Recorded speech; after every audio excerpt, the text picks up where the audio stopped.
लेकिन सर एक तरफ इतना बड़ा सोशल मीडिया, व्हाट्सअप, यूनिवर्सिटी और एक तरफ आप डॉक्टर, तो जब ऐसे कुछ वायरस की खबरें आती हैं तो यहाँ से ज़्यादा बूस्टअप मिलता है सोशल मीडिया पर। वो आप तक आते आते तो काफ़ी सारे लोग उस पर जुड़ जाते हैं, पैनिक हो जाता है, घर घर में इलाज शुरू हो जाते हैं। तो आजकल के जो डॉक्टर हैं उनके लिए ये कितना चैलेंज बन गया है ये सब चीज़ें।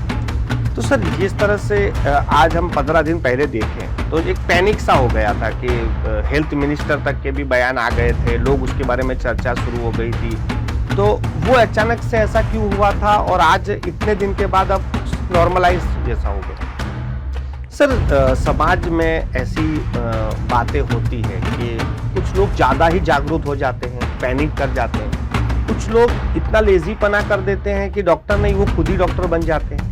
तो ऐसे में एक डॉक्टरों के लिए कितना बड़ा चैलेंजेस खड़ा हो जाता है। नमस्कार, आप देख रहे हैं यूटीसी न्यूज। चीन में कोविड के बाद एक नया वायरस सामने आया, HMPV, और इसके बाद हिंदुस्तान और गुजरात में भी इसकी चर्चा जोरों से शुरू हो गई कि ये वायरस अब गुजरात तक भी पहुंच गया है, देश में भी आ गया है। और इसको लेकर सरकार ने भी तैयारियां कर ली थी। सभी हॉस्पिटल में इसके इलाज के लिए, जांच के लिए अलग से वार्ड भी बना दिए गए थे।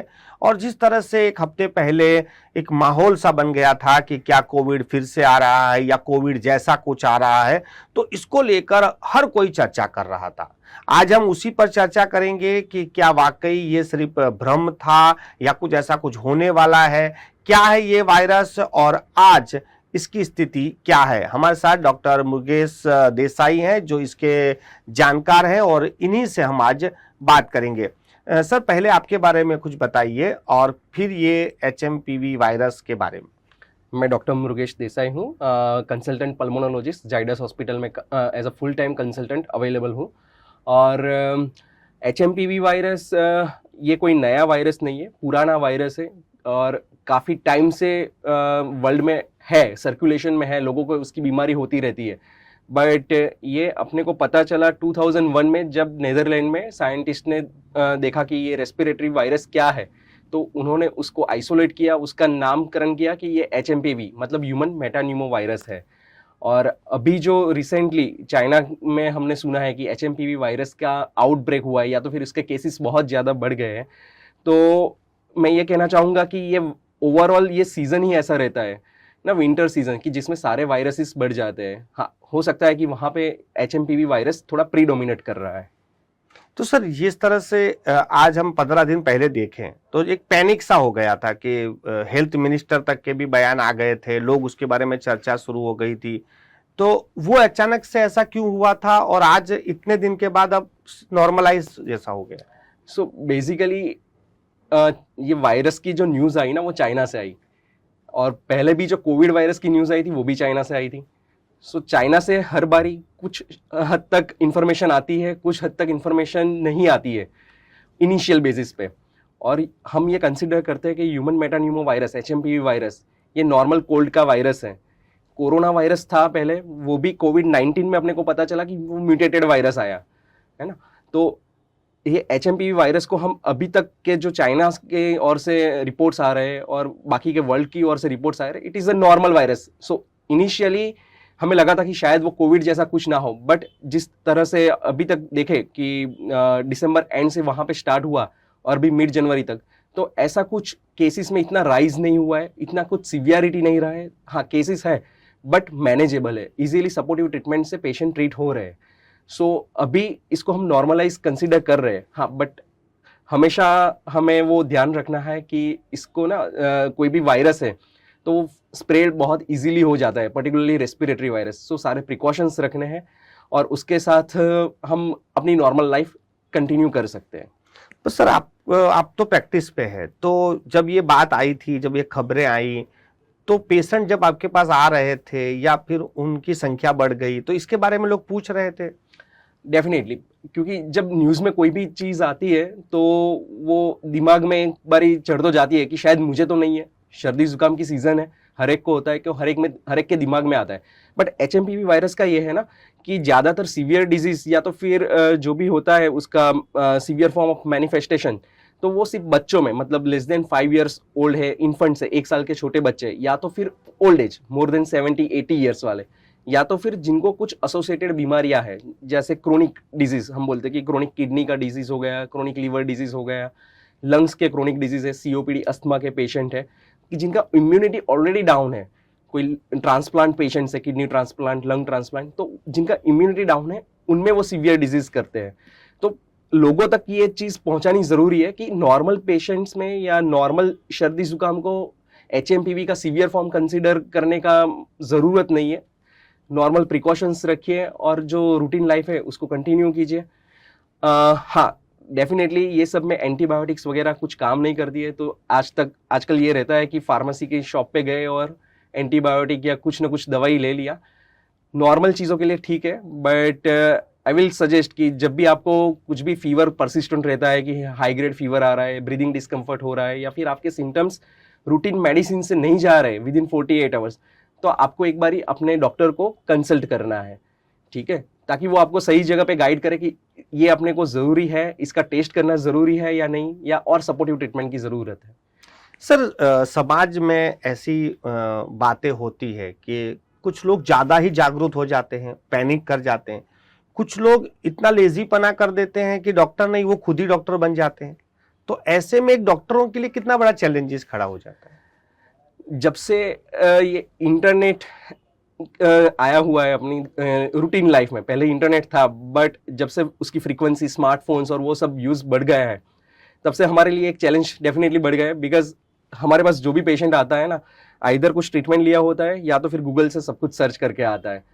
तो उन गूगल पे अच्छी इन्फॉर्मेशन भी होती है, कुछ गलत इन्फॉर्मेशन होती है, कुछ आधी इन्फॉर्मेशन होती है। जो सारी चीज़ें हम पढ़ते हैं वो सारी चीज़ें गूगल पे अवेलेबल नहीं रहती है, तो उसमें से आइडेंटिफाई करना क्या सही है, क्या गलत है, क्या अधूरा है, वो हमें पता है, नॉर्मल पब्लिक को नहीं पता है। तो वहाँ पे ही वो ज़्यादातर परेशान हो जाता है कि आगे क्या करें। कई बार आप गूगल पे सर्च करोगे कि खांसी का रीज़न क्या है, तो लंग कैंसर भी आ जाएगा, TB भी आ जाएगा, और नॉर्मल ब्रोंकाइटिस भी आ गया, नॉर्मल वायरल इन्फेक्शन भी आ गया। बट कहाँ पे क्या है, कौन सी प्रोफाइल पेशेंट की है, बैकग्राउंड क्या है, वो सब हम डिसाइड करते हैं कि इसको किस तरह से हमें लेना है। लेकिन सर, एक तरफ इतना बड़ा सोशल मीडिया, व्हाट्सअप, यूनिवर्सिटी, और एक तरफ आप डॉक्टर, तो जब ऐसे कुछ वायरस की खबरें आती है तो यहाँ से ज़्यादा बूस्टअप मिलता है सोशल मीडिया पर। वो आप तक आते आते तो काफ़ी सारे लोग उस पर जुड़ जाते हैं, पैनिक हो जाता है, घर घर में इलाज शुरू हो जाते हैं। तो आजकल के जो डॉक्टर हैं उनके लिए ये कितना चैलेंज बन गया है ये सब चीज़ें। एक तरह से देखूँ तो थोड़ी अच्छी चीज़ भी है कि लोगों को अवेयरनेस है कि ऐसी बीमारी है। पहले तो लोगों को अवेयरनेस ही नहीं थी कि ऐसी कुछ बीमारी है, तो हमारा काम थोड़ा बहुत आसान तो डेफिनेटली हुआ है कि लोगों को पता चल रहा है कि ऐसी बीमारी हो रही है, ऐसे वायरसेस हो रहे हैं, ताकि अपने को प्रिकॉशंस लेना है, उतना तक तो उनको पता है। हाँ, कहाँ वो लोग थोड़ा सा गलत कर रहे हैं कि जो व्हाट्सएप पे आया या तो फिर सोशल मीडिया पे देख लिया, उसको 100% सही है वही मान लिया, उसको काउंटर चेक जो करना है वो नहीं करते। हाँ, कुछ समझदार लोग होते हैं, वो डेफिनेटली हमें आके मिलते हैं, हमसे काउंटर चेक करते हैं सारी चीज़ें कि सर इसमें अपने को क्या करना चाहिए, है ना। तो जो ज़रूरी है, जितना कई बार अननेसेसरी भी स्ट्रिक्ट रहना खुद से, वो भी कोई मतलब नहीं है कि आप आइसोलेट टोटली हो जाओ जहाँ पे ज़रूरत नहीं है, ठीक है। नॉर्मल प्रिकॉशन से आप अपनी लाइफ कंटिन्यू करो। सो अगर नॉर्मल लाइफ में रहोगे तो लाइफ अच्छी चलेगी। कोविड के टाइम पे हमने देखा है कि आइसोलेशन, स्ट्रिक्ट जो खुद पे ज़्यादा लोगों ने ले लिया, ज़्यादातर लोग डिप्रेशन में चले गए। तो वो हम नहीं चाहते, हम हेल्दी माइंड चाहते हैं, और साथ में आपका हेल्थ अच्छा रहे वो भी हम चाहते हैं। तो वो कहीं ना कहीं डॉक्टर्स का रोल वहाँ पे आता है कि लोगों को उसके लिए जागरूक करें। लेकिन सर, एक पैनिक हो जाना और बिल्कुल ही रिलैक्स हो जाना, उन दोनों का बीच का समन्वय तलवार की धार जैसा है। कुछ लोग बहुत ही पैनिक है, कुछ लोग बिल्कुल रिलैक्स हैं। तो ऐसे में यदि HMPV वायरस मानो कि कुछ असर नहीं है, या हो सकता है आशा करते हैं कि ना ही असर करे, लेकिन मानो कि कुछ ज़्यादा रिलैक्स भी हो गए, तो उनके लिए क्या कहेंगे। देखो, बिल्कुल ज़्यादा रिलैक्स होना भी मैं समझता हूँ वो एक जो निग्लेजेंस हम बोलते हैं कि निग्लेक्ट कर रहे हैं अपनी हेल्थ के इश्यूज़ को, वो चीज़ में मैं उसको कंसिडर करूँगा।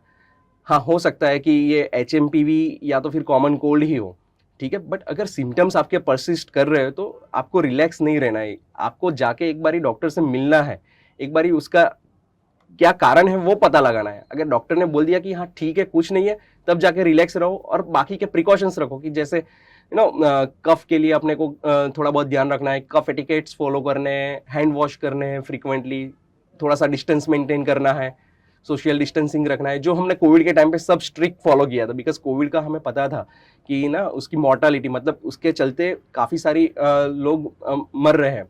तो वो चीज़ नहीं है तो उतना पैनिक नहीं लेना है, बट ऐसा भी नहीं कि बिल्कुल लूज रख लो, क्या पता कल चला कि ये कुछ नया म्यूटेटेड वायरस आ गया है। ये चीज़ें कोविड हो ना हो, HMPV हो ना हो, वो अपने को अपनी रूटीन लाइफ में रखना है, और इसी के चलते नॉर्मल हेल्दी लाइफ आप कंटिन्यू कर सकते हो। सर आखिरी सवाल, अभी के समय में HMPV को यदि साइड में रख दें तो कौन से रोग चल रहे हैं, क्या क्या अभी हो रहा है, और यदि ऐसे कुछ लक्षण दिखते हैं तो आपसे संपर्क करें। अभी देखिए तो ये जो विंटर सीजन रहता है ना, मोस्टली रेस्पिरेटरी वायरसेस का सीजन रहता है, कि आप देखोगे कि हर घर में कोई ना कोई किसी ना किसी को हफ्ते में 10 दिन में खांसी होती रहती है, सर्दी जुकाम हो गया, ठीक है। तो common cold is very common. और दूसरा उसमें रहते हैं राइनो वायरस हो गए, ये HMPV वायरस भी रहते हैं, और देखें तो एडिनो वायरस है, वो सारे कॉमन वायरसेस होते हैं। बट हाँ, जिनका इम्यूनिटी डाउन है वो सब में ये वायरसेस के अलावा बैक्टीरियल इन्फेक्शन का भी रिस्क बहुत रहता है। ओल्ड एज पेशेंट है जिसमें जैसे मैंने पहले डिस्क्राइब किया कि डायबिटीज़, हाइपरटेंशन, क्रोनिक कंडीशन है, वो सब में नॉर्मल बैक्टीरियल न्यूमोनिया का भी रिस्क रहता है। तो एज एंड व्हेन आपको लगता है कि नहीं मेरे सिम्टम्स अगेन एंड अगेन मैं रिपीट कर रहा हूँ कि आपके सिम्टम्स 48 आवर्स में कंट्रोल नहीं हो रहे, वर्स हो रहे हैं, तो एक बारी आपको डॉक्टर को कंसल्ट करना है, जहाँ पे आपका डॉक्टर आपको हेल्प करेगा कि इसको कैसे टैकल करना है।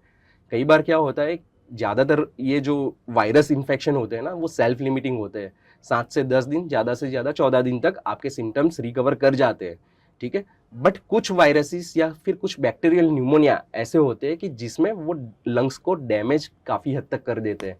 तो उसको इनिशियल फेज में ट्रीटमेंट ना मिला तो फिर आपका हॉस्पिटल एडमिशन, ICU एडमिशन, वो सारी चीज़ें कन्वर्ट होने में टाइम नहीं लगता। पर्टिकुलरली मैं जो बात कर रहा हूँ जिनकी इम्यूनिटी डाउन है, नॉर्मल हेल्दी पेशेंट्स में ये सारे न्यूमोनिया भी हम OPD बेस पे कंट्रोल कर सकते हैं। तो ऐसा नहीं है कि पैनिक होना है, जैसे मैं बोल रहा हूँ कि पैनिक नहीं होना है, अपने को जस्ट केयर करना है और टाइम टू टाइम कंसल्ट करना है। अपना जो रेगुलर मेडिसिन से बाकी की जो बीमारियां हैं उसके चलते उसको कंटिन्यू करना है। कोई भी बीमारी अनकंट्रोल्ड रहेगा तो आपका इन्फेक्शन का रिस्क बढ़ जाता है।